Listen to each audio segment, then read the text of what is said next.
दोस्तों, काफी समय पहले की बात है। एक राज्य में हरिशंकर नाम का एक गरीब ब्राह्मण रहा करता। दोस्तों, उस ब्राह्मण के पास यदि कुछ था तो बस एक टूटी फूटी झोंपड़ी और एक झगड़ेल स्वभाव की पत्नी। वह पत्नी उसे बहुत परेशान करती थी। ऊपर से घर में कोई संतान भी नहीं थी। दोस्तों, जीवन में सबसे बड़ा दुख होता है धन का न होना, और उससे भी बड़ा दुख होता है स्त्री का कुलक्ष्मी होना, जो बात बात पर झगड़ा करती है। इस ब्राह्मण के साथ भी कुछ ऐसा ही हो रहा था। दोस्तों, अगर घर में स्त्री शुद्ध विचार रखने वाली नहीं है, कलेश करने वाली है, तो धन माया चाहे आपके घर में कितनी ही, वह इंसान कभी सुखी नहीं रह सकता। यदि घर की स्त्री अच्छे विचारों की है और आपके पास धन का अभाव है, तो भी आप अपने जीवन में सुख का अनुभव करेंगे। दोस्तों, वह ब्राह्मण यही सोचता था कि ईश्वर ने मेरे भाग्य में यही लिखा है, तो यही सही, विधाता की मर्जी, उसने जो मेरे भाग्य में जो लिख दिया, उसमें मैं अब भला कौन फेरबदल कर सकता है। उसकी पत्नी के तेवर दिन व दिन बिगड़ते जा रहे थे और पति का अपमान करना भी उसका निरंतर जारी रहा। कई बार जब वह घर के अंदर आता था तो पत्नी उसे गालियां देने लगती थी, कभी उस पर हाथ भी उठा देती थी। अब तो यह सब उस ब्राह्मण को बर्दाश्त से बाहर हो गया।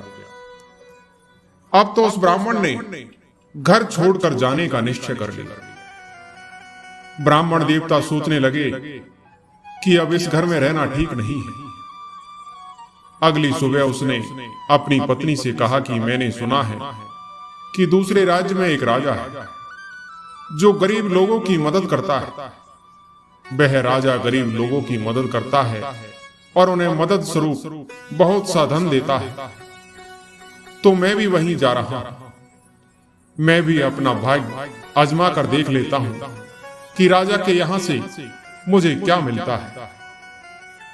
ब्राह्मणी बोली, ठीक है, चले जाओ, मुझे कोई फर्क नहीं पड़ता। उसने यह बात कड़वे शब्दों में कही। ब्राह्मण दुखी होकर के घर से निकल पड़ा। यात्रा के लिए जरूरी सामान चीजें इकट्ठी की और अपने घर से निकल लिया। काफी चलने के बाद ब्राह्मण एक जंगल से गुजर रहा था। ब्राह्मण चलते चलते काफी थक चुका था। वहां उसे एक सरोवर दिखाई दिया जिसका जल बहुत ही पवित्र था। वह वहीं पर रुक गया, अपना सामान नीचे रख दिया। थोड़ा बहुत खाने के बाद वह एक पेड़ के नीचे लेटकर आराम करने लगा। दोस्तों, ब्राह्मण तो सो गया। इधर उस सरोवर से एक नाग बाहर आता है और उस ब्राह्मण के झोले में घुस जाता है, जिसमें ब्राह्मण ने खाने पीने का सामान रख रखा था। कुछ सरसर की आवाज सी हुई। आवाज सुनकर ब्राह्मण की नींद टूट गई। अब तो वह ब्राह्मण अपने उस थैले को खोलकर देखने लगता है, और जब उसने थैले में एक नाग बैठा देखा तो वह ब्राह्मण घबरा गया। उसने एकदम से झोली का मुंह बंद कर दिया और झोली को एक रस्सी से बांध दिया। ब्राह्मण सोचने लगा कि अब क्या किया जाए। तभी उस ब्राह्मण के मन में विचार आया कि मेरी पत्नी बड़ी ही दुष्ट है, क्यों ना मैं वापस अपनी पत्नी के पास लौट जाऊं और यह थैला उसे ही खोलने को दे दूंगा और कह दूंगा कि इसमें बहुत अनमोल वस्तु है। वह लोभी लालची तो है ही। जैसे ही वह इस थैले को खोलेगी तो सर्प उसे डस लेगा और वह मर जाएगी। इससे मुझे उस झगड़ालू पत्नी से हमेशा हमेशा के लिए छुटकारा मिल जाएगा। ऐसी योजना बनाकर वह ब्राह्मण अपने घर की ओर चल दिया। घर पहुंचते ही उसने अपनी पत्नी से कहा कि देखो, मैं तुमसे दूर नहीं रह सकता, इसलिए मैं लौट आया हूं, और यह देखो मैं तुम्हारे लिए क्या लाया हूं। इतना कहकर उसने वह थैला अपनी पत्नी के हाथों में दे दिया और कहा कि इसे खोलकर देखोगी तो तुम खुश हो जाओगी। पत्नी ने भी लो बस उस थैले को पकड़ लिया। उसे क्या पता था कि इसमें भयंकर नाग बंद है। वह उस थैले को खोलने लगी। ब्राह्मण बोला कि देखो, यहां नहीं खोलना, ऊपर कमरे में जाकर देखो। पत्नी बोली, हां चलो, हम दोनों देखते हैं। इस तरह उस ब्राह्मण की पत्नी उसका हाथ पकड़कर ऊपर कमरे में ले गई और उस थैले को खोलकर देखने लगी। दोस्तों, ब्राह्मण तो पानी पीने का बहाना बनाकर उस कमरे से बाहर निकल आया और बोला, तुम देखो, तब तक मैं आता हूं। ऐसा कहकर ब्राह्मण ने बाहर से दरवाजा बंद कर दिया और यह सोचकर खुश होने लगा कि अब तो नाग उसे डस लेगा और इस औरत से मुझे छुटकारा मिल जाएगा। लेकिन यह क्या, जैसे ही ब्राह्मण की पत्नी ने उस थैले को खोला तो उस थैले में से एक बहुत ही सुंदर छोटा सा तेजबान बालक लेटा हुआ। दोस्तों, वह सर्प अब एक सुंदर बालक का रूप ले चुका था। बालक को देखते ही ब्राह्मणी प्रसन्न हो गई। उसने अपने पति को बुलाया, मगर वह डर की वजह से अंदर नहीं जा रहा था। वह तो यह सोच रहा था कि अंदर कोई सर्प है, अगर वह अंदर गया तो उसे भी डस लेगा। मेरी पत्नी को तो डस लिया होगा। ब्राह्मणी अंदर से ही कहने लगी, देखो, इस बार तो सच में आप बहुत अच्छी भेंट लेकर आए। आपने यह भेंट देकर मुझे जीवन की सबसे बड़ी खुशी दे दी। अब मैं आपसे कभी नाराज नहीं रहूंगी और मैं आपसे कभी नहीं लड़ूंगी। एक बार अंदर तो आइए। पत्नी की बातें सुनकर के ब्राह्मण ने दरवाजा खोला और वह कमरे के अंदर गया तो उसने भी जब उस बालक को देखा तो वह भी खुशी से गदगद हो गया। बालक को देखकर ब्राह्मण अपने सारे दुख भूल चुका था। दोनों पति पत्नी बड़े प्रसन्न हो गए और बालक के साथ खुशी से रहने लगे। दोस्तों, उस बालक के आते ही जैसे ब्राह्मण के भाग्य खुल गए। कुछ ही दिनों में वह ब्राह्मण एक धनी व्यक्ति बन गया और धन बढ़ने से उसका हर तरफ सम्मान होने लगा। उसका बेटा जितना बड़ा होता गया उतना ही सुंदर होता गया। बालक बुद्धि में बहुत तेज था, हमेशा ज्ञानी लोगों की तरह ज्ञान की बातें करता रहता है। उसमें असीम शक्तियां थी। दोस्तों, समय निकला। समय के साथ साथ बालक भी बड़ा होने लगा। एक दिन उसने अपने पिता से पूछा कि पिताजी, क्या यहाँ आसपास कोई पवित्र जलाशय नहीं है? पिता ने कहा, बेटे, तुम जलाशय का क्या करोगे? बेटे ने कहा, पिताजी, मैं पवित्र जलाशय में स्नान करना चाहता हूं। मेरी कई दिनों से इच्छा है। बहुत समय से मेरी एक सरोवर में नहाने की इच्छा हो रही है, परंतु वह सरोवर एकदम शुद्ध होना चाहिए। ब्राह्मण कुछ सोचा और फिर कहा, बेटा, हमारे आसपास तो ऐसा कोई सरोवर नहीं है, मगर राजा के बाग में एक बहुत बड़ा सुंदर सरोवर है। उस बाग के चारों ओर ऊंची दीवार है और बाग के मुख्य द्वार पर राजा के सैनिक बैठे रहते हैं, इसलिए उस बाग में जाना तो संभव नहीं है। लड़का बोला, पिताजी, आप मुझे बस बाग दिखा दीजिए कि वह बाग कहाँ है। ब्राह्मण बोला, बेटे, अगर राजा के सिपाहियों ने हमें देख लिया तो महाराज को खबर लग जाएगी और वह हमें जिंदा नहीं छोड़ेंगे। वह बोला, पिताजी, आप डरिए नहीं, हमारा कुछ नहीं होगा। आप तो जानते ही हैं, मैं कोई साधारण युवक नहीं, मगर फिर भी हमें ध्यान तो रखना ही होगा, क्योंकि आपके लिए तो मैं आपका बेटा ही हूं। आप मुझ पर विश्वास रखिए।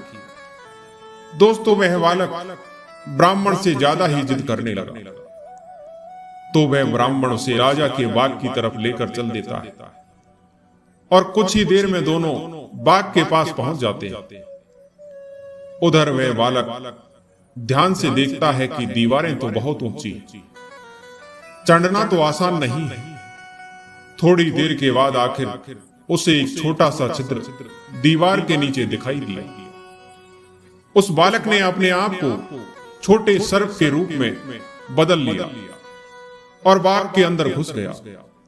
अंदर जाकर उसने एक स्वच्छ पानी का सरोवर देखा तो उसने अपना रूप बदल लिया और एक सुंदर युवा राजकुमार के रूप में परिवर्तित हो गया। उस निर्मल सरोवर में स्नान करने लगा। सरोवर में स्नान कर रहा था, उसी समय राजा की पुत्री अपनी सहेलियों के साथ बाग में मौजूद थी।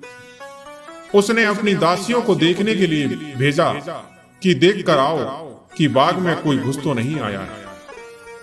परंतु जब तक दासियां उस सरोवर के पास पहुंचती, तब तक वह युवक छोटे से सर्प के रूप धारण करके बाग से निकलकर जा चुका था। दोस्तों, इस तरह वह ब्राह्मण पुत्र रोज बाग में स्नान करने जाता रहा। धीरे धीरे कई दिन बीत गए।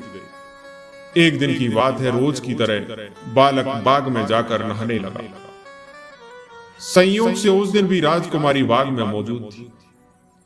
राजकुमारी ने फिर पानी की आवाज सुनी तो उसे लगा कि जैसे उसके सरोवर में कोई नहा रहा। यह सुनकर उसे बड़ा गुस्सा आया। उसने अपनी दासियों से कहा कि कौन है जो मेरे बाग में, मेरे सरोवर में नहाने की हिम्मत कर रहा है। देख कर आओ और जो भी हो उसे पकड़ कर ले आओ। राजकुमारी की बात सुनकर दासियां चली जाती, मगर इस बार भी वह उस बालक को नहीं देख पाई, क्योंकि तब तक वह वहां से जा चुका था।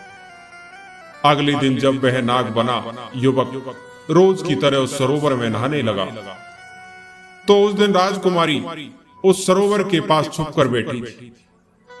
राजकुमारी तो उस युवक को देख रही थी, पर वह युवक राजकुमारी को नहीं देख पा रहा था। जब उसने एक अति सुंदर युवक को सरोवर में नहाते हुए देखा, तो राजकुमारी उस युवक को देखती रह गई। जब राजकुमारी ने सुंदर युवक को सरोवर में नहाते हुए देखा, तो वह गुस्सा तो भूल गई और उस सुंदर युवक को देखकर मन ही मन सोचने लगी कि ऐसी सुंदरता तो उसने कभी साधारण मनुष्य में देखी ही नहीं। लेकिन जो भी हो, इसने मेरे मन को अपनी सुंदरता से जीत लिया है। अगर यह राजकुमार मुझे मिल जाए तो मैं अपने आप को बहुत भाग्यशाली समझूंगी। दोस्तों, स्नान करने के बाद वह युवक सरोवर से निकलकर जाने लगा, तो राजकुमारी ने अपनी दासियों को उसके पीछे लगाया कि देख कर आओ यह कौन है और कहां जाता है। राजकुमारी की दासियां उस युवक के पीछे पीछे चलने लगी। उस युवक ने दीवार के पास में जाकर अपने आप को एक छोटे सर्प के रूप में बदल लिया और दीवार से निकलकर बाहर चला गया। जब वह युवक सर्प बना था तो दासियां उसे देख नहीं पाई, लेकिन जब वह युवक उस ब्राह्मण के साथ जाने लगा, तब दासियों ने देख लिया कि यह तो एक ब्राह्मण का लड़का है। सारी बात आकर दासी ने राजकुमारी को बताई। दोस्तों, वह युवक तो अपने पिता ब्राह्मण के घर चला गया। इधर राजकुमारी उस युवक पर दिलो जान से मर चुकी थी। उसके जाने के बाद राजकुमारी को बिल्कुल भी अच्छा नहीं लग रहा। वह अपनी दासियों के साथ अपने महल लौट आई। राजकुमारी अपनी माता के पास पहुंच जाती है। राजकुमारी अपनी माता से कहती है कि मां, आज मैंने इतना सुंदर युवक देखा। इतने सुंदर युवक को मैंने आज तक कभी देखा ही नहीं। वो एक ब्राह्मण का बेटा है और मैं विवाह करूंगी तो उसी ब्राह्मण कुमार के साथ, नहीं तो सारी जिंदगी कुंवारी बैठी रहूंगी। आप पिताजी से कहकर किसी तरह से मेरा विवाह उस युवक के साथ करवा दो। रानी ने अपनी पुत्री की सभी बातें राजा को बताई। राजा ने अपनी बेटी को समझाने की खूब कोशिश की कि बेटा, तुम जिस भी राजकुमार के साथ विवाह करना चाहो, मैं कर दूंगा। मैं सभी अच्छे अच्छे राजकुमारों को यहाँ बुलाऊंगा, तुम्हारे लिए एक स्वयंवर का आयोजन करूंगा। तुम जिसको भी चाहो उसे अपना पति स्वीकार कर लेना। राजकुमारी ने कहा, पिताजी, आपको स्वयंवर करने की कोई जरूरत नहीं, मैं अपना वर तलाश कर चुकी हूं। राजा ने पूछा, तो फिर कौन है वह खुशनसीब जो हमारी प्यारी पुत्री का पति होगा? तब राजकुमारी कहती है, पिताजी, वह कोई और नहीं, एक ब्राह्मण का पुत्र है। मैं तो उसे अपना पति मान चुकी हूं। राजकुमारी की बात सुनकर राजा कहने लगा, तुम्हें मालूम भी है कि तुम क्या कह रहे हैं? दोस्तों, राजा ने अपनी पुत्री को समझाने की खूब कोशिश की कि तुम एक राजा की बेटी हो और वह ब्राह्मण एक साधारण सा व्यक्ति है।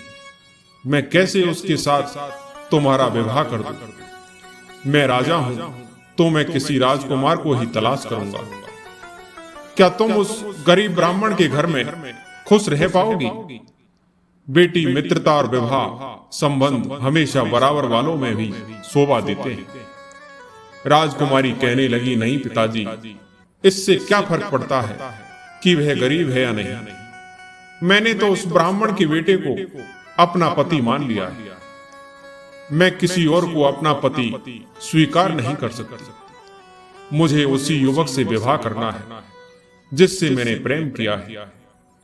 दोस्तों, राजकुमारी तो हट करने लग गई। राजा कुछ दिनों तक सोचते रहे और आखिर में उन्होंने अपनी बेटी की खुशी को ध्यान में रखते हुए उस ब्राह्मण को बुलाने की आज्ञा दी। जब वह ब्राह्मण राजा की आज्ञा को सुनता है तो चिंता में पड़ जाता है। वह सोचने लगता है कि मुझे महाराज ने क्यों बुलाया है। कहीं उसकी इस बात का पता तो नहीं चल गया कि मेरा बेटा राजकुमारी के बाग में नहाने जाता है, और या फिर मैं इतना धनवान कैसे बन गया, या फिर कोई और भी बात हो सकती है। दोस्तों, इसी चिंता में वह ब्राह्मण सारी रात सो नहीं पाया, और जब प्रातः काल हुआ तो डरता डरता ब्राह्मण महाराज के दरबार में पहुंचता है। और महाराज के दरबार में जब पहुंचा तो राजा साहब उसे देखकर मन में विचार करने लगे कि क्या इसी के बेटे के साथ मुझे अपनी बेटी का विवाह करना होगा। अगर मैंने ऐसा किया तो दूसरे राजा क्या कहेंगे, मेरे मंत्री क्या कहेंगे। काफी सोच विचार के बाद राजा ने अपनी बेटी के पक्ष में ही फैसला सुनाया कि एक पिता को और क्या चाहिए, उसके बेटा बेटी खुश रहे। अब तो राजा ने निश्चय किया कि वह अपनी बेटी की खुशी के लिए उसका विवाह इसी ब्राह्मण के बेटे के साथ करेगा। उन्होंने कहा, ब्राह्मण देव, मैंने सुना है कि आपका बेटा गुणवान है और बहुत सुंदर भी है। क्या आप उससे मेरी बेटी के साथ विवाह करने की अनुमति देंगे? ब्राह्मण बोला, महाराज, आप तो समस्त प्रजा के पालक हैं, मैं तो केवल आपकी प्रजा का एक सदस्य। आपको जो अच्छा लगे आप वह कीजिए। आपका आदेश ही मेरे लिए सर आंखों पर है। राजा और प्रजा दोनों खुशी रहे, इससे अधिक भला और क्या हो सकता है। राजा ने कहा, तो ठीक है, हम ज्योतिषियों को बुलाते हैं और विवाह का मुहूर्त निकलवाते हैं। इधर ब्राह्मण राजा के महल से निकलकर अपने घर की ओर चल देता है, लेकिन वह प्रसन्न भी था और दुखी भी था। प्रसन्न इसलिए था कि उसके बेटे का विवाह राजा की बेटी के साथ होने जा रहा था, और दुखी इसलिए था कि इतनी बड़ी शादी का खर्चा वो कैसे उठा पाएगा। राजा महाराजाओं जैसी बारात लेकर वह कैसे जा पाएगा। जब वह ब्राह्मण घर पहुंचा तो उसने सारी बात अपने बेटे को पत्नी को बताई। वह युवक बोला, पिताजी, आप चिंता मत कीजिए, सारी व्यवस्था हो जाएगी। आप महाराज से जाकर यह पूछ लीजिए कि क्या आप मुझे एक अच्छे दूल्हे के रूप में देखना चाहते हैं या फिर बहुत सुंदर बारात के रूप में बुलाना चाहते हैं। जो महाराज की इच्छा होगी हम उसी तरह की बारात लेकर चलेंगे। बेटे की बात सुनकर ब्राह्मण कहने लगा, पुत्र, यह तुम क्या कह रहे हो? मैं धनवान जरूर हूं, मगर एक राजा का क्या मुकाबला कर सकता हूं? पुत्र ने समझाया, पिताजी, आप चिंता मत कीजिए, मेरे पास ऐसा खजाना है जो हमारी सभी जरूरतों को पूरा कर देगा। आप निश्चित होकर उनसे पूछकर तो आइए। अगले दिन वह ब्राह्मण महाराज के दरबार में पहुंच जाता है और महाराज से प्रसन्नता पूर्वक मिलकर पूछता है कि राजन, हम कैसी बारात लेकर आपके द्वार पर आए? आप ऐसी हमें आज्ञा दीजिए। राजा ने कहा, ब्राह्मण, यदि आप पूछ ही रहे हैं तो जो जैसे राजा महाराजाओं की बारातें आती वैसी ही बारातें लेकर आना। इधर उस सर्प बने युवक ने अपने पिता से कहा कि पिताजी, आप इस पत्र को ले जाइए और जिस सरोवर से आप मुझे उठाकर लाई थी, उस सरोवर में आप इस पत्र को डाल देना। बारात की और धन की सारी व्यवस्था अपने आप हो जाएगी। अपने पुत्र के कहे अनुसार वह ब्राह्मण पत्र लेकर के उस सरोवर पर पहुंच जाता है जहां उस ब्राह्मण को सर्प रूप में वह युवक मिला था, और उस पत्र को पानी में डाल देता है। और जब पत्र पानी में डाला तो सरोवर से बड़े बड़े सुंदर हाथी घोड़े, बड़े सुंदर सुंदर बैंड बाजे, ढोल, सोना चांदी सभी तालाब से बाहर निकल कर आ गए और बड़ी सी बारात राजा के महल की तरफ चलने लगी।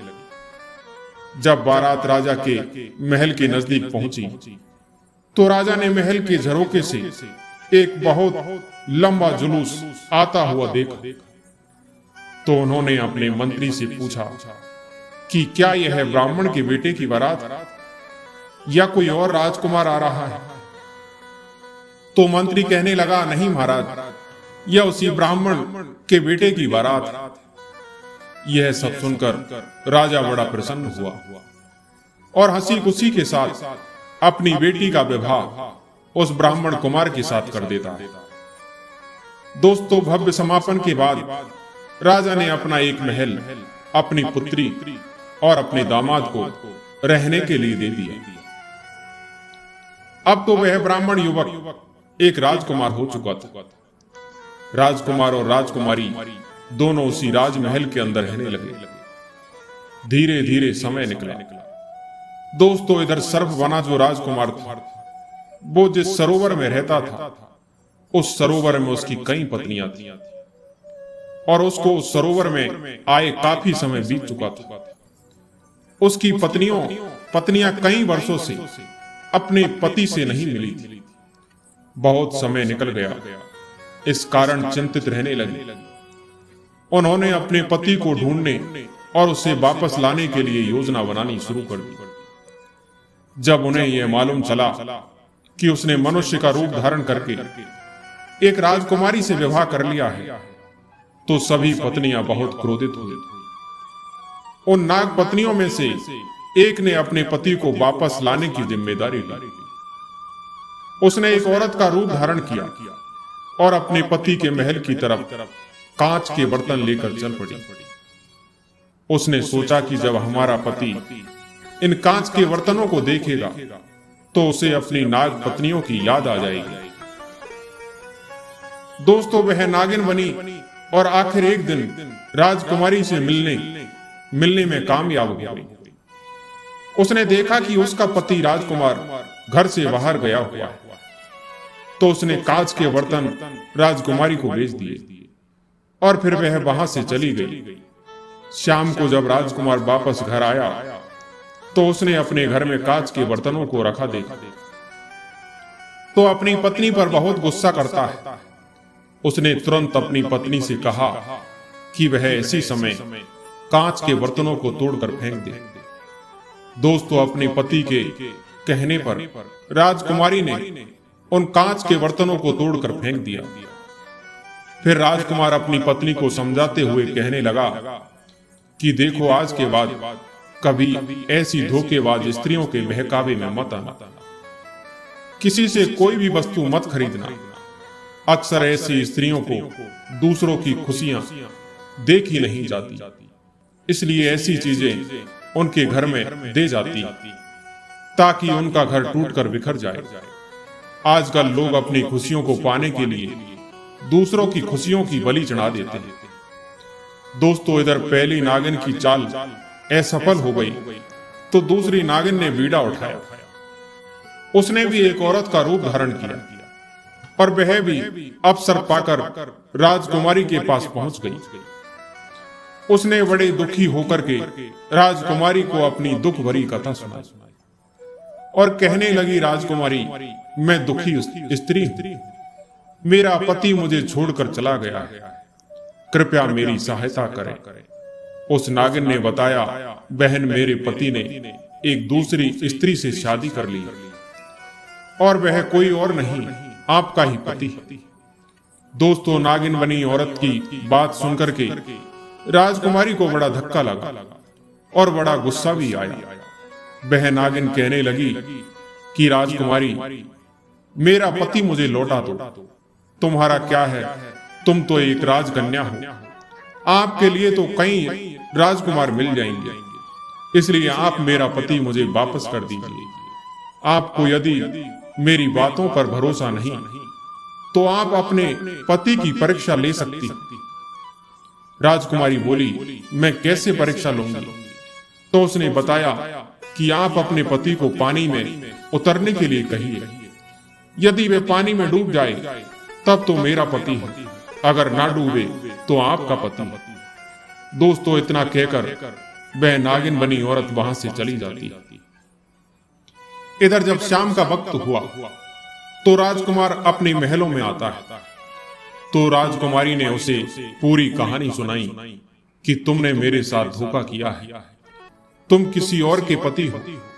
तब राजकुमार अपनी पत्नी से पूछता है कि तुम्हें ये सारी बातें कौन बताता है? तब राजकुमारी कहती है कि एक स्त्री आई थी, उसी ने मुझसे कहा था कि वह मेरा पति है। दोस्तों, अपनी पत्नी राजकुमारी की बातें सुनकर राजकुमार समझ गया कि जरूर वह मेरी पत्नी नागिन होगी। राजकुमार अपनी पत्नी को समझाने लगता है, राजकुमारी, तुम्हारे पास जो स्त्री आई थी वह असल में स्त्री नहीं थी, वो अपना रूप बदल कर आई थी। वह हमें अलग करना चाहती। ऐसे लोगों पर विश्वास नहीं करना चाहिए। संसार में कुछ लोग ऐसे जरूर होते हैं जिनसे दूसरों की खुशियां नहीं देखी जाती, दूसरों के सुखों में उन्हें बड़ी तकलीफ होती है।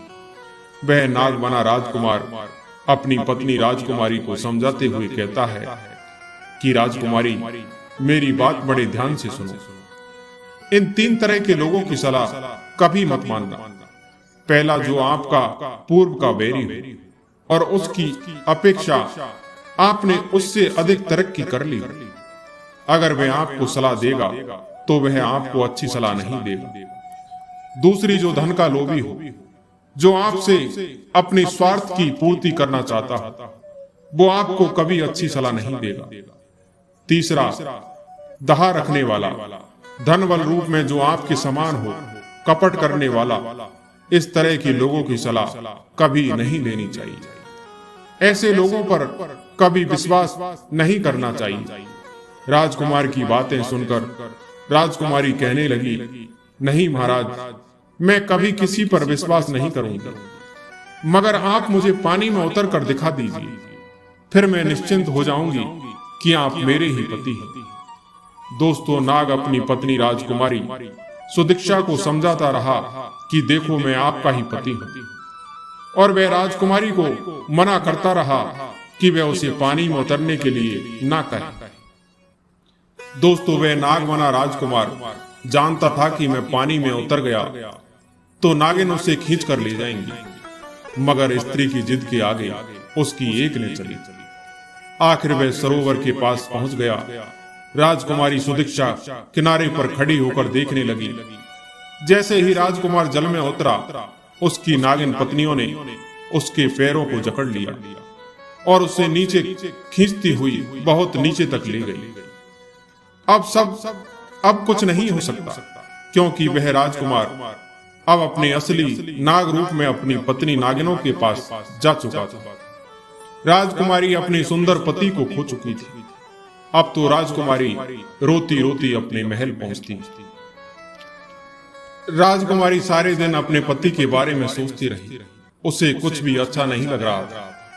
सब कुछ बेकार सा, सब बेमतलब लगने लगा। अब तो राजकुमारी ने अपना महल छोड़ दिया और राजकुमारी सुदीक्षा ने एक धर्मशाला बनवाई। अपने पति के नाम पर गरीबों की मदद करने लगी। हर रोज जो कोई भी आता वह उसे अच्छा अच्छा भोजन कराती और दक्षिणा देकर उसे प्रसन्न करती। कई दिनों तक ऐसे ही चलता रहा। धीरे धीरे राजकुमारी की सारी धन संपत्ति समाप्त होती चली गई। दोस्तों, एक दिन क्या हुआ, एक बूढ़ा आदमी उसके पास कुछ मांगने के लिए आता है। राजकुमारी सुदीक्षा उस बूढ़े व्यक्ति को अच्छा भोजन कराकर उसे दान दक्षिणा देती है। दोस्तों, वह बूढ़ा आदमी राजकुमारी को एक कथा सुनाने लगा और कहने लगा, बेटी, एक दिन मैं पास के ही जंगल से गुजर रहा था।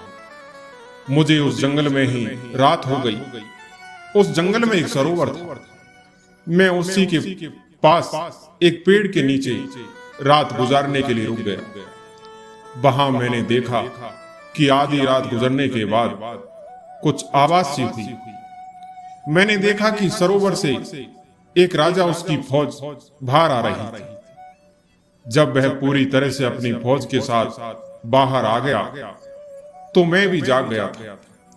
बूढ़ा आदमी बोला, पुत्री, मैंने देखा कि राजा बहुत ही सुंदर था। अपने सैनिकों का पूरा ध्यान रखता था। जैसे ही सभी ऊपर आए वैसे ही सभी के लिए खाना परोसा गया। सबने रात को खाना खाया और उस दावत के बाद सभी सैनिक तो तालाब के पास जाकर गायब हो गए, मगर वह राजा वहीं खड़ा रहा। जब राजा ने देखा कि सभी जा चुके हैं, तब उसने एक थाली में खाना परोसा और पुकारने लगा कि क्या कोई गरीब आदमी है। यह सुनकर मैं आगे चला गया। राजा ने वह खाना मुझे दे दिया और कहा, मेरी उस प्रिय सुदीक्षा के नाम से मैं यह खाना आपको खिला रहा हूं। उसके बाद राजकुमारी वह राजा भी तालाब में उतर गया। दोस्तों, उस बूढ़ी व्यक्ति की आप बात सुनकर वह राजकुमारी भावुक हो गई। उसे समझ नहीं आ रहा था कि वह अब क्या करे, लेकिन वो इतना जान गई कि उस सरोवर के पास जो प्रकट हुआ था वही उसका पति था। राजकुमारी ने उस बूढ़े आदमी से कहा, बाबा, क्या आप मुझे उस सरोवर के पास लेकर चल सकोगे? बूढ़े आदमी ने कहा, बेटी, क्यों नहीं, अवश्य लेकर चलूंगा। अब तो वह बूढ़ा आदमी राजकुमारी सुदीक्षा को लेकर उस सरोवर के पास जाता है। सरोवर के पास जब वह दोनों पहुंच जाते हैं और रात होने पर सरोवर से प्रकट होने वाले लोगों का इंतजार करने लगते हैं, उस बूढ़े आदमी को तो नींद आ गई, मगर वह राजकुमारी जाग रही थी। आधी रात के समय जब सब कुछ शांत हो गया, सब लोग सो गए, तो नागों के राजा को खाना खिलाने वाले और उसके सैनिक प्रकट होते हैं। सैनिकों ने खाना परोसना शुरू कर दिया।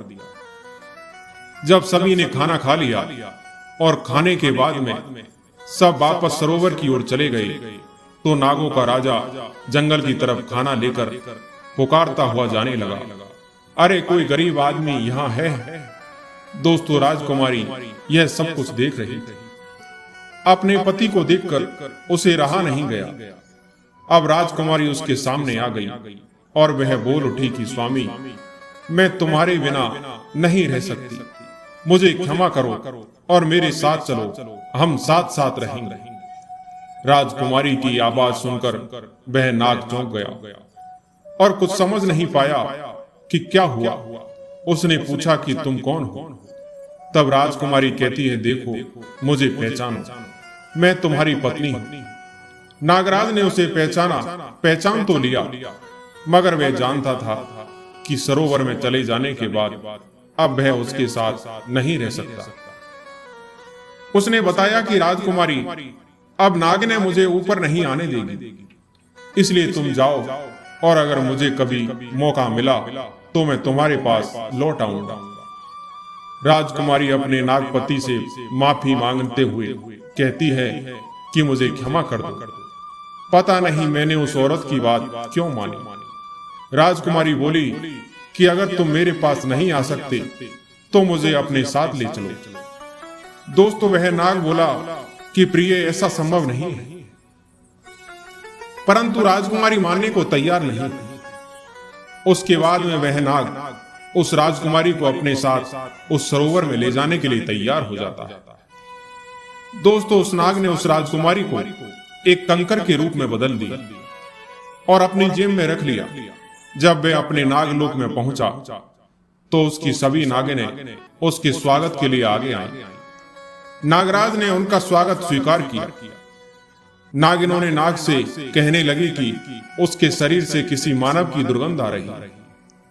नाग कहने लगा कि हमारे यहाँ एक मानव है, अगर वह उसे तभी प्रकट करूंगा जब तुम उसे कोई कष्ट न पहुंचने का वचन दोगी। सभी नागिनें इस बात को मान गई और कहने लगी कि हम उसे कोई कष्ट नहीं देंगे। अब तो नागराज कंकर बनी हुई अपनी प्रिय पत्नी सुदीक्षा को निकालता है और कंकर से सुदीक्षा के रूप में बदल देता है।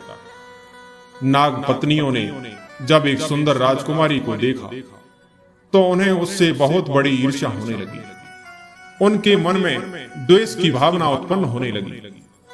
उन्होंने निर्णय लिया कि हम राजकुमारी सुदीक्षा को मारेंगे तो नहीं, क्योंकि हमने अपने पति को वचन दिया है, पर उससे कठोर परिश्रम कराएंगे। उन्होंने राजकुमारी को नागिनों के बच्चों के लिए उबाल कर दूध पिलाने का काम दे दिया। इधर राजकुमारी अपने काम में बड़ी तन्मयता के साथ जुट गई। वह बिना परेशान हुए सारे काम करती रही। वह हर दिन सांपों के बच्चों को दूध पिलाती और उनका बहुत ध्यान रखती। एक दिन की बात है, उसने दूध उबाल कर रखा। दूध कुछ ज्यादा ठंडा नहीं हुआ था और उधर जैसे ही नागों के बच्चों ने गर्म दूध पिया तो सभी बच्चे मर गए। उधर नागिनों ने जब यह देखा कि इसकी गलती के कारण उनके बच्चे मर गए तो एक दिन सबने मिलकर उसे डस लिया और राजकुमारी की मृत्यु हो गई। उधर यह सब देखकर नागराज बड़ा दुखी हुआ और राजकुमारी के शोक में डूब गया। नाराज नागराज ने एक सैया बनाई और उस सैया पर राजकुमारी को लेटाया और उसे तालाब से बाहर ले आया। तालाब के बाहर उसे एक पेड़ पर रख दिया। अब वह हर रोज उसे देखने पानी से बाहर आता और वापस सरोवर में लौट जाता। एक दिन सुबह सुबह एक महात्मा जी वहां से गुजरे तो उस महात्मा जी ने देखा कि एक पेड़ की टहनियों के बीच में एक सैया रखी। महात्मा जी ने उस सैया को देखा तो उन्हें उसमें एक औरत का मृत शरीर नजर आया। महात्मा जी ने मृत शरीर को नीचे उतार लिया। उसे देखकर महात्मा जी समझ गए कि कोई नई उम्र की सुंदर स्त्री को किसी ने मारा है। महात्मा जी ने भगवान से प्रार्थना की और कहा कि हे प्रभु, इस निर्दोष स्त्री को फिर से जीवित कर दो। उनकी प्रार्थना ईश्वर ने स्वीकार कर ली और राजकुमारी जीवित हो गई। यह देखकर महात्मा जी बड़े प्रसन्न हुए और कहने लगे, बेटी तुम हमारे साथ चलो, मेरे परिवार में रहो। दोस्तों, राजकुमारी उस महात्मा जी के साथ एक दूसरे गांव में चले जाती। इधर कुछ दिनों के बाद नाग बाहर निकलता है और पेड़ पर रखी अपनी राजकुमारी को नहीं देखता है तो नागराज अब और दुखी रहने लगा। वह सोचने लगा कि कहीं राजकुमारी जीवित होकर कहीं चली गई। यही विचार करके वह राजकुमारी की तलाश में इधर उधर भटकने लगा और राजकुमारी को ढूंढने लगा, मगर राजकुमारी का कहीं कुछ पता नहीं चला।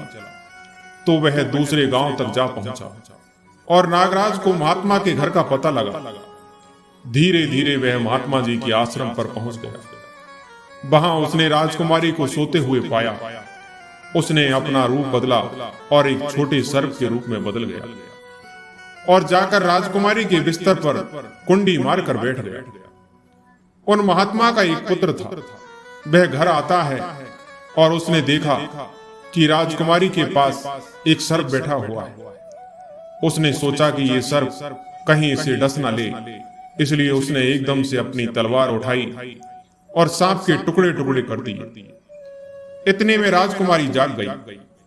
जब राजकुमारी ने उसे देखा तो रोने चिल्लाने लगी कि तुमने मेरे पति को ही मार डाला, मेरे नागराज की हत्या कर दी।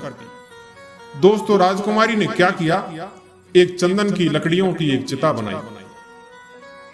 उस पर राजकुमारी उस कटे हुए सर्प के टुकड़ों को रखकर दोनों ने अग्नि में प्रवेश किया और दोनों जलकर राख हो गए। महात्मा यह सब देख करके बड़े दुखी हुए।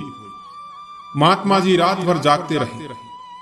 अगले दिन उस स्थान पर गए जहां राजकुमारी और उस नाग को जलाया था। उसने चिता के पास जाकर उस राख को लेकर एक पेड़ के नीचे बैठकर पश्चाताप करने लगे।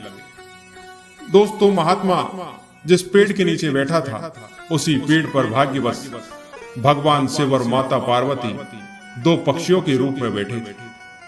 उन्होंने दुखी महात्मा को देखा और सोचा कि इनकी सहायता करनी चाहिए। तो भगवान शिव ने पार्वती से कहा, देवी देखो ये महात्मा कितने कष्ट में है। भगवान शिव कहते हैं, देवी इसे पता नहीं है कि इस चिता से प्राप्त इस राख में कितनी शक्ति है। अगर यह इस राख को किसी जलाशय में डाल दे तो यह दोनों फिर से जीवित हो जाएं। उस महात्मा ने यह बात सुनी तो वह बड़ा प्रसन्न हुआ। उसने तुरंत उस राख को लेकर एक सरोवर में डाल दिया। जैसे ही वह राख उस पानी में गिरी, वैसे ही नाग और वह राजकुमारी जीवित हो गई और दोनों पति पत्नी बड़े प्रेम से रहने लगे। दोस्तों, मैं आशा करता हूं कि ये कहानी आपको जरूर पसंद आई होगी। कहानी पसंद आई हो तो हमारी वीडियो को लाइक और सब्सक्राइब करें। धन्यवाद।